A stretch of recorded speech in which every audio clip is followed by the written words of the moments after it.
Коллеги, здравствуйте. Можно, да, спросить, уже началось или нет? Просто ничего не слышно и никого не видно. Сәлеметсіз бе? Біз 24-ші лицей мұғалімдері. Қазір енді бастаймыз. Бірер минут күте тұрсыңыздар.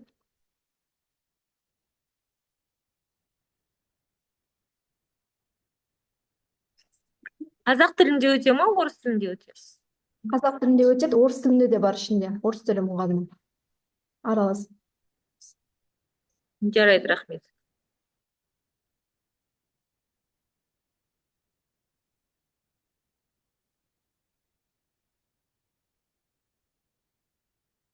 Сәлеметсіздер ме, құрметті әріптестер? Біз бастай берейік онда.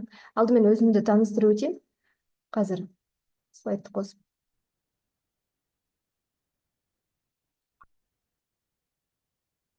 Барлықтарыңызға көрініп тұр ғой, иә? Кері байланыс беріп, чатқа жазып отырсаңыздар болады. Өзімді таныстырып өтейін. Мен номері 24-ші лицейдің биология пәні мұғалімі Леу Әсер Жанатқызы. Аудан бізде Алмалы ауданы, білсеңіздер. Бұл жерде авторлық бағдарламаны біз сіздерге таныстырып өтіп, құрылымын көрсететін боламыз. Бірінші тақырыбы бізде өзімнің авторлық бағдарламамда медициналық білім негіздері және салауатты өмір салтын алып отырмын. Өзім биология пән мұғалімі ретінде жалпы функционалдық сауаттылықты дамыту үшін осы тақырыпты алып отырмын. Бұл тақырыптың жалпы түсініктеме хат мазмұнында мына мысалдарды алып отырмыз. Соның ішінде курс аптасына 1 сағат өтілетін болады. Барлығы жалпы 34 сағат. Теориялық материалды практикалық жұмыспен ұштастыру арқылы табысты меңгеруді қамтамасыз етеді және оқушылардың интеллектуалдық практикалық дағдыларын қалыптастыру мен дамытуға жағдай жасайды. Бұл авторлық бағдарламаның курсы 8-ші сыныпқа негізделген. Өйткені мына жерде мен сыныпты таңдамас бұрын біраз зерттеу жүргіздім. Қай сыныпта авторлық бағдарлама аздау төмен немесе сол бойынша жаңа жүйелі жұмыс керек болатын. Сол үшін 8-ші сыныпты таңдап отырмын. Әрине 8-ші сыныпта анатомия бастамасы болғандықтан бұл жерде өте маңызды рөл атқарады. Енді курстың мақсаты мен міндеттері. Негізгі мақсаты мынандай болды. Ол оқушылардың өмірге ең жоғарғы құндылық ретінде көз қарасын қалыптастыру, өзін және айналасындағы адамдарға қамқорлық жасауға үйрету. Ең бастысы медициналық білім негіздері мен салауатты өмір салтын ұстануға байланысты бір қатар негізгі мәселелерді атап көрсету болып табылатын. Бұл жерде бірнеше міндеттер алып отырмын, соның ішінде білімдік және коммуникативті міндеттер. Әрине бұл курсты өту барысында топпен жұмыс және топпен жұмыс жасау арқылы коммуникативтік оқу дағдыларын дамыту, оқушылардың сөз сөйлеу дағдысы, білім беру арқылы олардың қызықшылығын ояту дағдылары, формалар қалыптасады. Және енді курста біз өзекті деп алып отқан мынандай мәселе ол кәсіптік білім беруге дайындау. Мысалға 8-ші сыныптар келесі жылы 9-ші сынып болған кезде олар ақырындап мамандық таңдай бастайды. Сол кезде саладағы өзінің мысалға меңгеретін медицина болсын, соны таңдайтын болса, сол саладағы істің жай-күйін білетін болады. Бұл соған деген негіздемесі және практикалық маңызы есептеледі. Келесі курстың мазмұны қандай? Мен осы 34 сағатты алған кезде ең бірінші кіріспе бөлімінен бастадым, және екіншісі ол салауатты өмір салты туралы 9 сағат тақырыптары осыған арналады. Қазір слайд барысында сіздер көресіздер, қаншалықты жаңағы әр сағатта қандай тақырып алып отырғанын және практикаға қанша бөлініп отқанын байқайтын боласыздар. Келесі бізде жарақаттар мен жазатайым оқиғалар кезіндегі алғашқы көмек. Бәріміз білеміз, университетте де тіршілік қауіпсіздік сабағы өтіледі. Соған қазірден бастап мектеп оқушылары дайын болу керек және алғашқы медициналық көмектің мәнін, жараларды, сынықтарды, күйіктерді, сонымен қатар ең алғашқы көмек ретінде жүректің қызметін, тыныс алудың кене тоқтау кезіндегі алғашқы көмекті білетін болады. Және келесі 5 сағатымыз зардап шеккендер мен науқастарға күтім жасауға арналады. Бұл жаңағы мазмұнда анықталатын ол жұқпалы аурулар туралы түсінік болады. Яғни тек қана алғашқы медициналық көмек емес, сондай-ақ ең басты гигиенаны талап ететін осы түсініктерді қалыптастыру. Сосын бізде жұқпалы аурулар туралы 3 сағат беріледі. Ол жақта науқастың жеке гигиенасы, сонымен қатар қарапайым дәрілік қызметтерді және заттарды қолдану болып табылады. Соңғысында бізде курс тақырыптарын қорытындылау үшін зерттеу жұмысы және сол бойынша есеп өткізіледі. Сосын ескере кетейін, егер сіздер жаңағыдай осы құрылым бойынша түсініктеріңізді немесе кері байланыстарыңызды чатқа жазып отырсаңыздар болады. Сосын жекеме скрин жасап жіберсеңіздер нұр үстіне нұр болатын еді. Келесі, енді курсты оқу үшін және үйрену барысында қандай оқушыларда қандай қалыптасатын өзгешеліктер болады және өмірде қандай көмектері тиеді, соған байланысты тоқталады. Сосын қосымша білесіздер, салауаттану сабағы қазір жүргізілмейді, бірақ мен осы мақсатым ретінде соны жаңғырту болып табылады. Яғни зиянды әдеттер, алкоголь, никотин болсын, есірткінің зиянды әсерлерін де және оны кәдімгі мысалдармен ұштастыру үшін алып отырмын. Келесі, енді нақты біз жаңа күтілетін нәтиже өте маңызды, соған тоқталайық. Осы курсты өту барысында топтық жұмыстарды көбірек алып отырмын және практикалық тапсырмаларда соған байланысты және зерттеу жұмыстарын жүргізген кезде бала соған машықтанады, ең бастысы ақпараттық коммуникатив дағдылары қалыптасады. Сонда коммуникативті болып келеді. Енді қысқаша өзінің курстық жұмысының 34 сағатқа берілген жұмысын қысқаша обзор ретінде мынаны көрсетіп өтейін. Мысалға, барлықтарыңыз енді авторлық бағдарлама жазып жатырсыздар. Сол жақта ескеретін мән мағыналары ол басқа да әдебиеттер көбірек пайдалану. Әсіресе мен шетел әдебиеттерін көп қарадым. Соның ішінде қазіргі кезде ең оңтайлы мәселелерді қарастырдым. Бағана айтқан 9 бөлім тарау осының ішінде және әрбір сол тарауға өзіндік тақырыптар берілген. Ең бастысы бұл жерде практикалық іс-әрекет және күнделікті өмірде қолдану ұштасу керек. Мысалға, ең бастысы салауатты өмір салты стандарттарын сақтау қажеттілігі дамиды. Және жаман әдеттерге қарсы мен иммунитет алып отырмын, бірақ бұл тырнақшаның ішінде, себебі яғни соған бейім болмайды, одан аулақ жүреді деген мағынада. Бұл жалпы әртүрлі қауіпті төтенше жағдайларда жеке қауіпсіздікті қамтамасыз ету үшін жағдайлар орын алады. Және сонымен қатар әрбір тапсырмалар сайын бізде қосымша дидактикалық материалдар болады. Соның ішінде мысал ретінде қан кету тақырыбы бар, сасыққа қан кетуді тоқтату жолдары. Ол жерде мен кәдімгі заттарды мысалы ала отырып, соны қолдану үшін зертханалық жұмыстар, практикалық жұмыстарды алып отырмын. Жаңағы алдыңғы слайдта көрсетілгенде әрбір тарауда кейбір практикалық жұмыстарда осындай заттарды қолдану арқылы алғашқы көмекті көрсетуді үйрететін боламыз. Және қорытындылай өтсек, осы кезде қазір бір минут, бізде күтілетін нәтижелерді тек қана теориялық білім емес, сонымен практикалық дағдылар қалыптасады. Алынған білімді практикалық мазмұны бар қолданбалы мәселелерді шешуде қолдану, сонымен қатар зерттеу қабілеттері дамиды. Бұл жерде оқушылар тек қана сол мен берген тапсырма емес, қосымша ақпараттарды, әдебиеттерді іздеу арқылы білімдерін дамытады. Және ең бастысы ол салауатты өмір салты. Біз оны үнемі айтып келеміз, тәрбие сағаты немесе биология пәнінде, бірақ сонымен қатар осы курс арқылы балалар ең қарапайым деген практикалық тапсырмаларды үйрене отырады. Жалпы сіздерге рахмет. Бізде енді келесі 24-ші лицейдің пән мұғалімі, физика пән мұғалімі Махамбетова Сандуғаш апай қорғайтын болады. Бірер минут күте тұрсаңыздар, қазір қосып берейін. Және кері байланыс жазуды ұмытпайық, сосын маған скрин жасап отырсаңыздар, жекемен жіберсеңіздер болады. Қазір.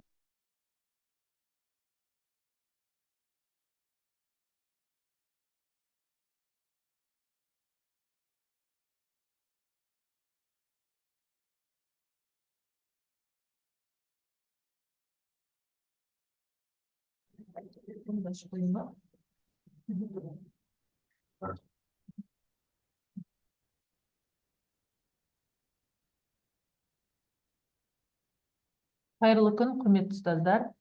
24-ші лицейдің физика пәнінің мұғалімі Махамбетова Сандуғаш Ерболатовна. Мен сіздерге бүгін таныстырып отырған авторлық бағдарламам физика пәнінен деңгейлік есептер шешу әдістері.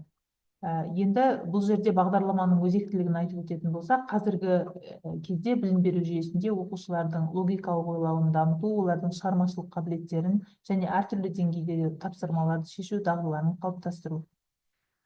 Енді осы жерде физика пәні бойынша оқушылардың абстрактілі ойлауын, проблемаларын шешу әдістерін дамыту маңызды рөл атқарады. Деңгейлік есептер шешу әдістері физика пәнінің барлық бағыттары бойынша білімді тереңдету үшін тиімді құрал болып табылады. Бұл бағдарламада оқушылардың білім сапасын арттыруға, олардың шығармашылық қабілеттерін дамытуға бағытталған. Жұмыстың ғылыми әдістемелік деңгейі. Авторлық бағдарламада физика пәні бойынша деңгейлік есептерді шешудің әдістемелік негіздері қарастырылады. Сонымен қатар оқушылардың практикалық дағдыларын тиімді пайдалануға байланысты тапсырмалар берілген. Сонымен қатар оқушылардың педагогикалық, психологиялық үйлесімділігін қарастыру, сын тұрғысынан ойлау бойынша да тапсырмалар беріледі. Бағдарламаның жаңашылдығы бұл жерде бағдарламаны тапсырмаларды жүйелеу және олардың шешу әдістері нақты бағыттар бойынша көрсетілген. Сонымен қатар физика пәнінің әртүрлі тақырыптары бойынша оқушылардың білімін біртіндеп, яғни төменгі деңгейден жоғары деңгейге қарай орындау ұсынылады. Бағдарламада тек қана дәстүрлі әдістер ғана емес, сонымен қатар электронды ресурстарды қолдану, интерактивті тақталар, мультимедиалық құралдарды қолдану да қамтылған. Мұндай жаңашылдық оқушылардың сабаққа қызығушылығын арттыруға, оқу процесінің тиімділігін, яғни уақытымызды үнемдеуге мүмкіндік береді. Теориялық маңыздылығын айта кететін болсақ, бұл жерде әртүрлі дәстүрлі әдістерді қолдануды жеңілдетеді. Сонымен қатар оқушылар алған теориялық білімдерін терең түсінуге, проблемалық жағдаяттарды шешуге мүмкіндіктер алады. Енді мақсат мен міндеттеріне тоқтала кететін болсақ, бұл жерде бірінші мақсаты негізінен оқушылардың физика пәнінен алған деңгейлік тапсырмалар арқылы практикалық дағдыларын дамыту немесе қалыптастыру, сосын шығармашылық ойлау қабілеттерін, аналитикалық ойлау дағдыларын, логикаларын арттыру, оқушылардың пәнге деген қызығушылығын арттыру, сонымен қатар оқушылар әртүрлі деңгейлік тапсырмалар бойынша өз бетінше жұмыс істеуге және білім қорын дамытуға, үйренуге бағытталған. Тағы да мақсатын айтатын болсақ, бұл жерде физикалық есептерді шешу дағдыларын қалыптастыру, оқушылардың проблемалар шешудегі шығармашылық тәсілдерін де дамытады. Сонымен қатар оқушылардың функционалдық сауаттылығын арттырады. Енді бұл жерде бағдарлама негізі аптасына бір рет болатын 34 сағатқа негізделген, 10-шы сыныпқа арналған. 10 сыныпта өздеріңіз білесіздер, арасында мына жерде физик мұғалімдер болса, физика пәнінің мұғалімдері. 10 сыныпта біздерде механика бөлімінен басталады, одан кейін электр және магнетизмді қарастырамыз. Сол бойынша есептер берілген, тапсырмалар, ал бағдарламаның соңында оқушыларға керекті тұрақты шамалар және формулалар қарастырылады. Назарларыңызға рахмет. Сұрақтарыңыз болса қоюға болады.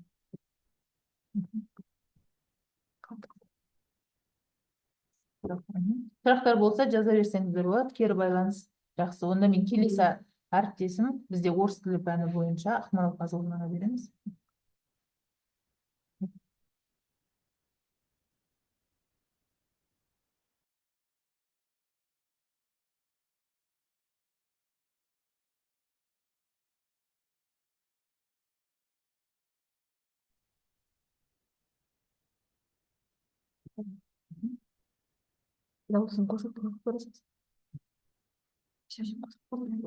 Здравствуйте, уважаемые коллеги.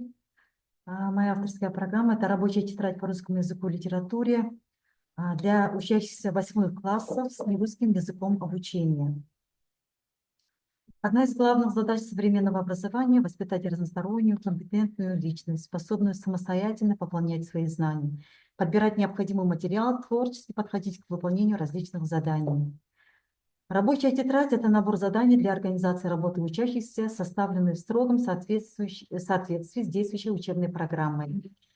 В учебнике русского языка и литературы под редакцией Жан-Пиис имеется 63 темы. Вот на все 63 темы разработала рабочую тетрадь.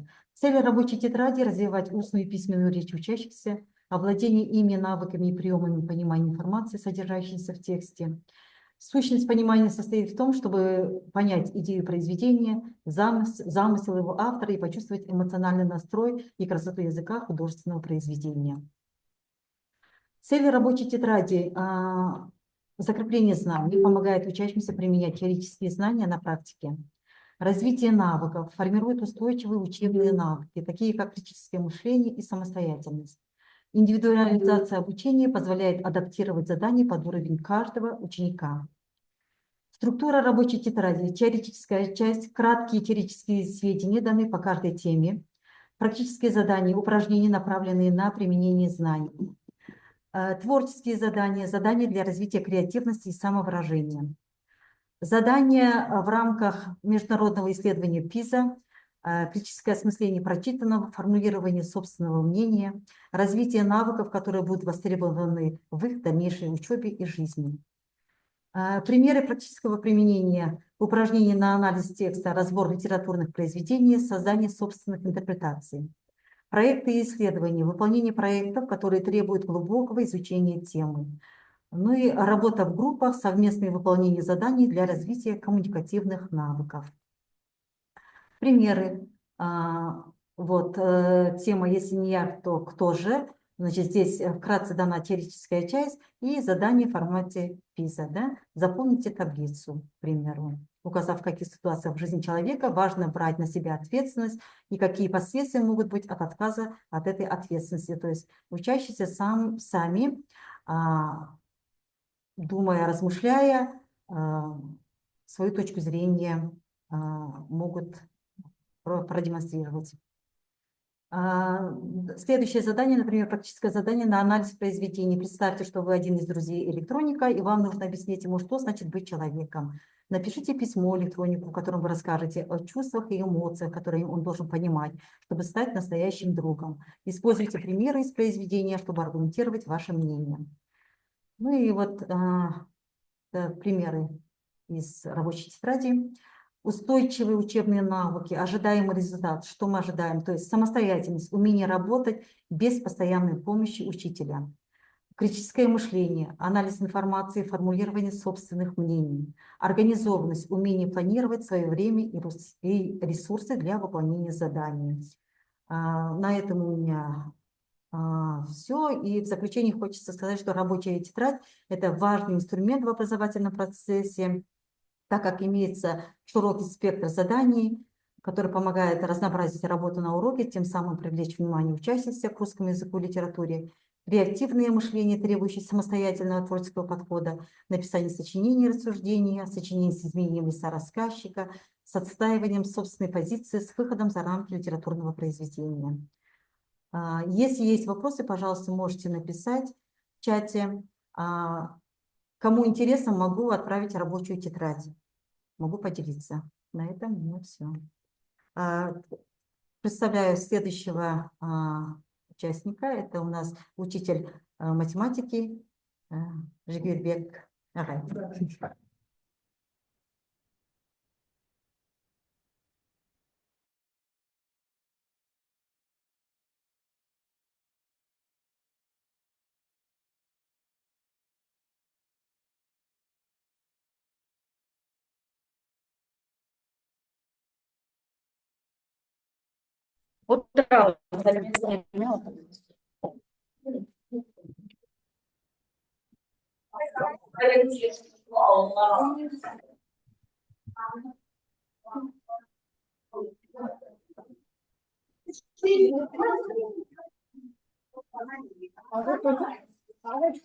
Кітапты ашамыз, арты дүниені тастаймыз, ашыңыздар. Бүгінгі күн ретін тақырып біз қай есепке кеп тоқталдық болар? Амансыздар, құрметті әріптестер.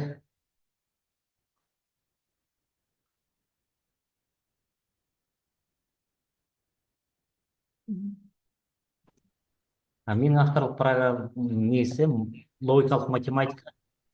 Өздеріңіз білесіздер, бұл қарапайым мектептерде көбінесе общий білім несінде өтілмейді, физмат лицейде. Сол үшін арнайы логикалық математикаға байланысты жаздық.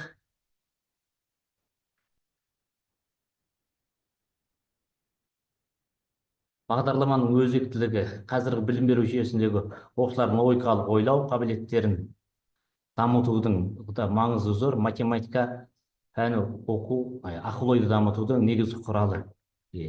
Логикалық 5-6 сыныптарға арналған, көбінесе міне нишқа, ермішқа дайындап жатады кейбір нелерде.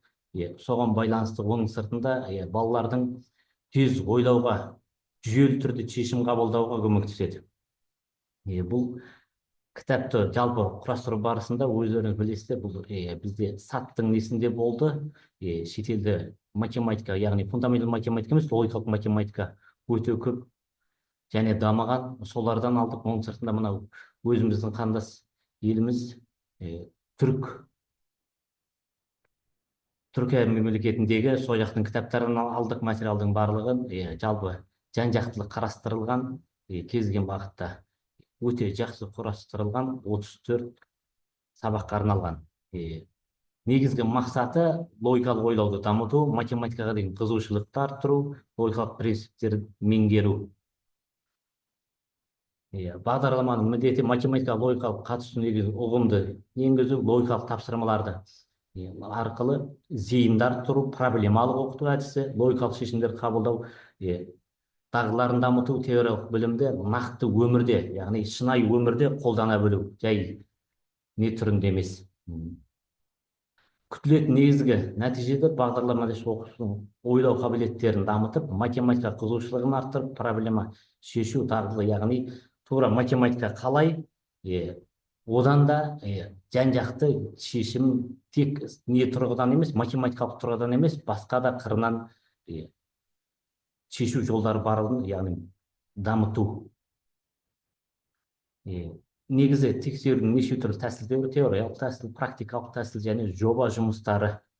Әртүрлі жоба жұмыстарымен көрсеңіздер болды. Одан басқа да өзімде жеке соған байланысты бір 5 жылдық зерттеумен жасалған әртүрлі оқу әдістемелері бар. Соларда жеке өздеріңіз жеке хабарлассаңыздар болады. Тақырыптың қорытынды бақылауы бар, кері байланыс бар.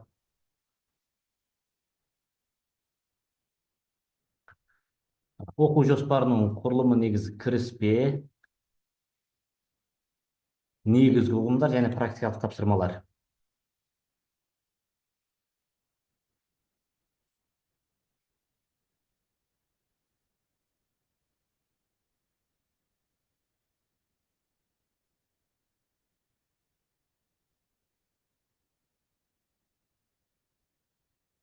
Қорытындыға келсек, бұл бағдарлама білім беру жүйесінің жаңартылған мазмұнына сай қазіргі, яғни әзірленген оқулардың логикалық пайымдау, дағды жетілуге ықпал етеді. Бағдарлама оқушының математикалық сауаттылығын арттырып, функционалдық ойлау дағдысын қалыптастырады. Яғни қазіргі біздегі пизаға және де басқа кез келген балалардың несіне заманауи жасалған кітап. Ары қарай бөлісем десеңіздер, авторлық кітап түрінде сіздерге де жіберіп беруге болады. Жалпы жұмысымыз осындай. Назар аударып тыңдағандарыңыз көп рахмет. Сұрақтарыңыз болса, хабарласасыздар жекеге.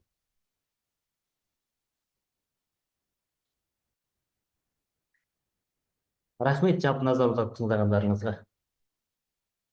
Комментарий. Чатқа комментарий жазуды ұмытпаңыздар, айтып қайырмаңыз.